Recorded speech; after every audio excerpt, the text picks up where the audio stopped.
Well, I'd like to welcome back once again Robert Klein, and every year Robert comes on our show and talks about his special presentation, A Night at the Oscars, that's going to be happening next week on the 21st at the Regency Theater down in San Juan Capistrano.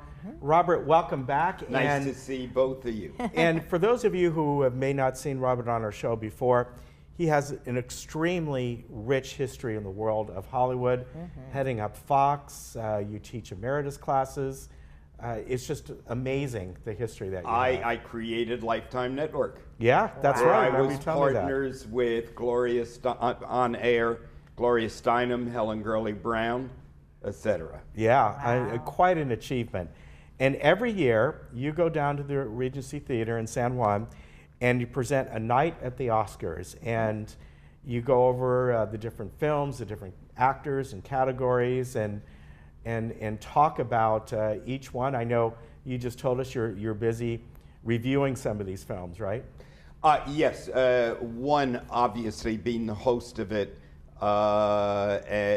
I see all the films. Yeah. Yeah, which it's a lot of work. It takes a lot of time. Yeah, and just this week, my wife and I saw Green Book, which is from an actual book written by a man by the name of Marcus Green for African-American families and individuals who, when they traveled in the South, they would know where they could stay. And in an interesting way, when I got out of college in the early 60s, before the Civil Rights Act of 64 and the voting of 65, I taught in Baltimore, Maryland. And when I came across Maryland, it was 62. I had just graduated. And there were motels, restaurants that said whites only. Right. Wow. Yeah. And that was 62. Wow.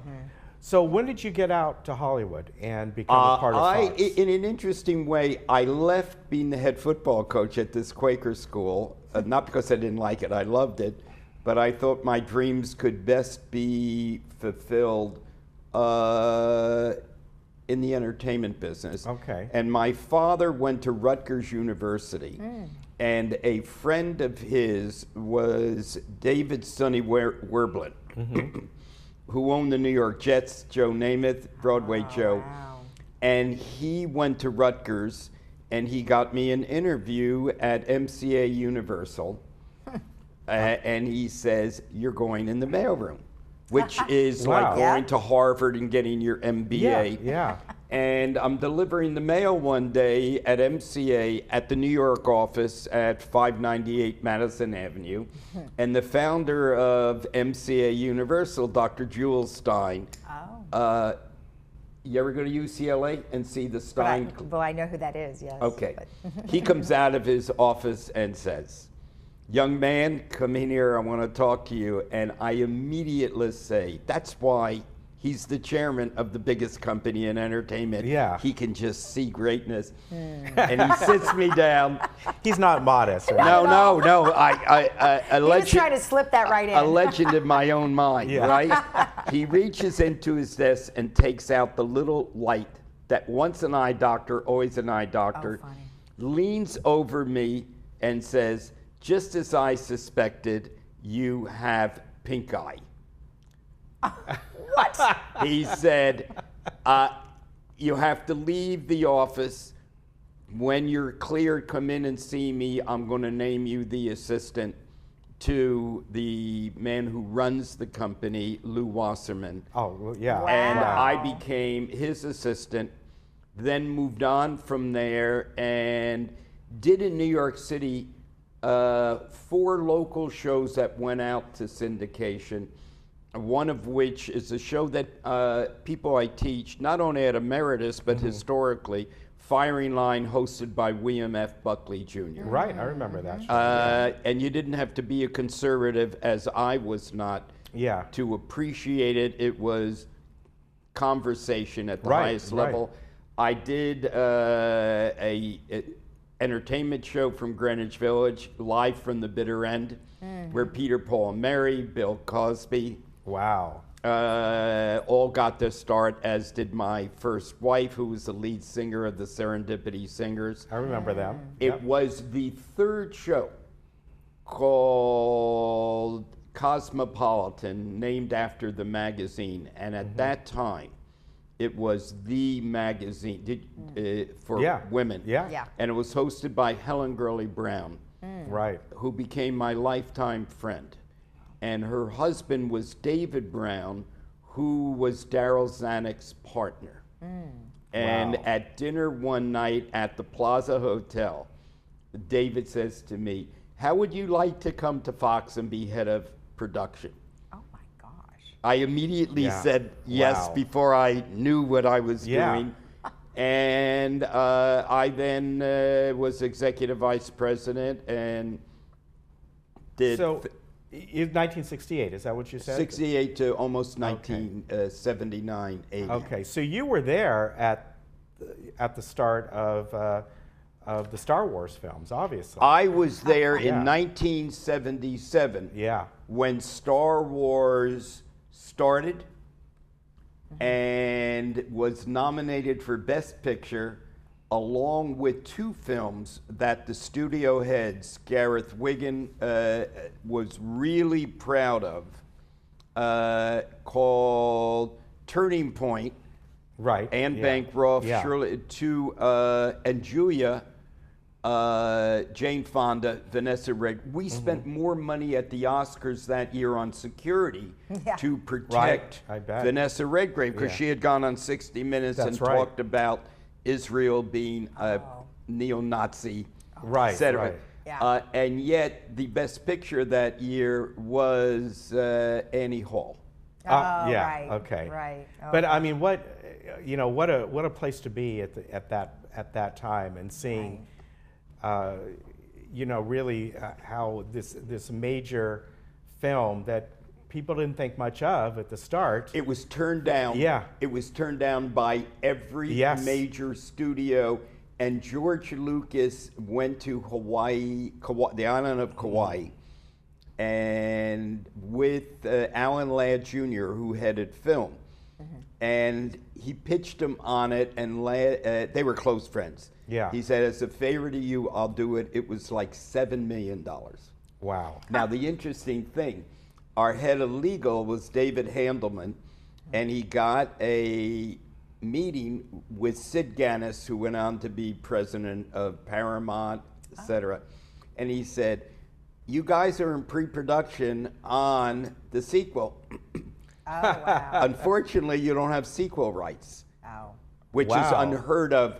They negotiated it, but after 3 movies, including the first one, they could walk away, as they did to Disney. Very interesting. Wow. Great history. Any film, I know you're still looking at some of them. Are there 2 or 3 films this year that really stand out for you that you've seen so I may far? not be right, but I'm never right. I mean, because as a member of the Academy, I vote with my heart. And it's also not an empirical science. It is not. It is like running for homeroom president in junior high.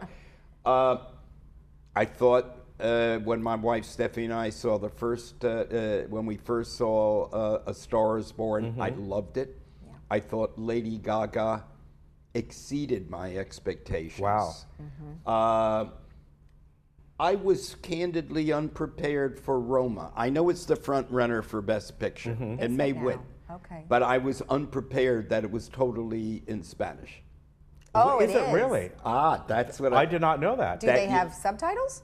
They have subtitles. And interestingly, not dub, they have subtitles. Interestingly, that is a Netflix production, right? And in fact, I don't know if you still can, but I know during the month of January anywhere, if you were a Netflix subscriber, that's where you first saw it. You could see it. Yes. So I did not, my wife loved it as filmmaking. I was overwhelmed by Glenn Close's performance in The Wife. Okay. And I could see why she is considered front runner for Best Actress. Oh, I'd have to see that. Now, she's been up many times before. 6 times. Yeah. Has she won? Never. Okay. So she this has could a be, lot. yeah. One, she's very good. Yeah. I think with the increased number of women in the academy. Right. You know what I found interesting, and I looked at this just yesterday, Melissa McCarthy, who is known as being more comedy Yeah. TV actress, in this dramatic role about, it's called Can You Ever Forgive Me? And she plays this woman who wrote some biographies and fell in hard times, and then and this is a true story. Yeah, forged letters from celebrities and famous people. I mean, it looks like a very interesting movie. It is, and it's interesting to know. 2-3 years ago, when we dealt with an increase of minorities, particularly African Americans. Yeah. When the year we had 20 of the top nominations without one. This year has 3 major movies. Right. Obviously, Black Panther. Right. Green Card. Okay. Green. Yeah, a Green Book. Oh, Green Book, Green yeah, Book. Sorry, yeah. not And Green. Black Klansman. Yeah. And Black Klansman, which is an excellent movie, and ironically, Spike Lee's first nomination. Yeah, really? No. Nomination. I didn't know that. Wow. In 35 years. Wow. Now, I'm of course, being a Disney Marvel fan, voting for Black Panther. But, you know, in a sense, though, it would be a nice, you don't rarely see, I think what I find unique here is big blockbuster movies being nominated for Best Picture. You know how that came about? There are, you can now, the Academy has 10. Yeah. This year it's 8. You need Right, a percent. that's right. Right. And that came about 9 years ago, corresponding with the violence at Aurora Movie Theater. Right. The premiere of Batman: The Dark Knight. Right. It grossed over $1 billion, and members of the Academy, in their arrogance, thought that a commercial movie franchise that is $1 billion couldn't be a good artistic movie. Oh. Black Klansman is a very good movie. So I want to emphasize again for folks who want to come down and see you, this is happening on, it's Friday, right? No. Oh, It is wait, it's the happening 21st. next Thursday. Yeah, oh, next Thursday. Next Thursday. Thursday. Yeah, next Thursday. On February 21st. At 7 o'clock.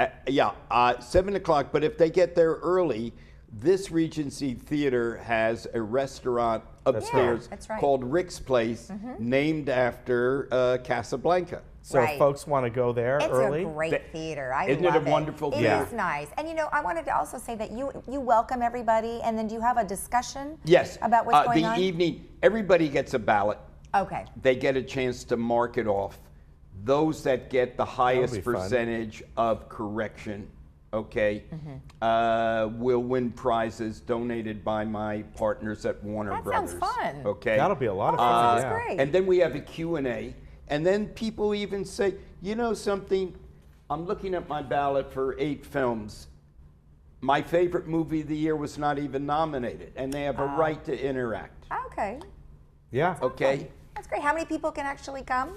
The theater seats 150, 147. Okay. We're selling very well, but we still have seats available. Okay. They can walk up to the box office. All right. It's in San Juan, right across from the railroad station. Yeah. Right, And you yeah. can park in that You could structure right there. Parking is Yeah. easy.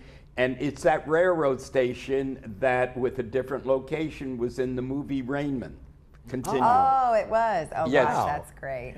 So if you want to head on down there, you know, I really encourage it, and you can get more information.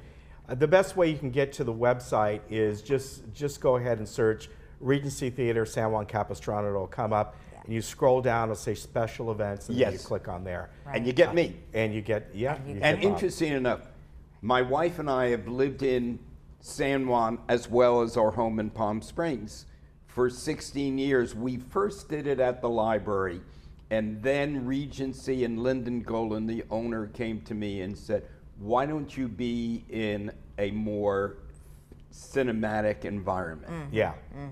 I And agree. like tonight, even with the rain, my name goes up in the marquee. Very Isn't good. that fun to see your name in lights?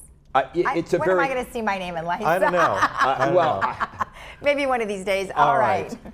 Bob, thank you very much for coming on. Me, and both of you. This is going to be a fun event. I mean, this gentleman has just a wealth of information.